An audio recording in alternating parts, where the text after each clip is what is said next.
John obviously knew these guys were going to come out pretty hard and pretty fast at you guys. What did you see out of Cleveland in that first 20 minutes? Yeah, I thought actually we managed the game pretty well the first 5 minutes, and then they got some momentum, from that goal. They started, tilt the ice to the other side, and then we just kind of were watching, and we didn't respond very well to it. And then again, I thought came out in the second, but we're shooting ourselves in the foot. We can do some certain things right, but when we got to be more direct in our first 10 minutes, because you could see it coming again. It looked like a very familiar script from the last time we played them, but you can only play catch up so many times in this league, especially at this time of the year, and they did a lot of the other things right, and unfortunately it just wasn't good enough.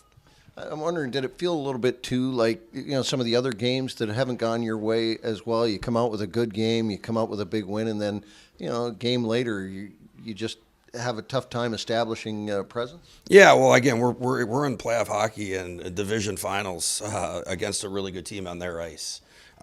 We still have to understand what it's going to take and do all the little things right. Again, to give us ourselves a chance to win. I like some parts of it, but we need more people. We need to dig in a little bit more. We need more guys pulling the rope in the right direction.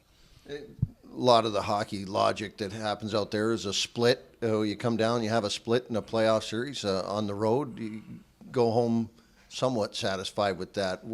How do you feel about going home with a win here in Cleveland? Yeah, I like the fact that it's only 1-1, but there's a lot of our game that needs to be better in order for us to win a series. So we're going to look at it, and we're going to make sure when we practice that we're direct, and again, that we're all on the same page, because it seems like at times we got guys holding onto the pucks too long and we're going in the wrong direction, and we look out of sync.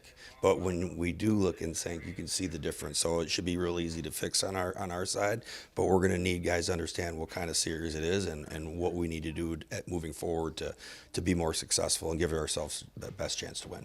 And Matt Benning, what happened to him, and where does he stand at the moment? Well, we're just hoping for his best well-being, because he took a shot, and it looked, obviously I just saw him come off. He's going to need some work, obviously, on his face, but again, he's a warrior. Hopefully he's all right, and it's nothing too serious, but that was definitely not fun to watch.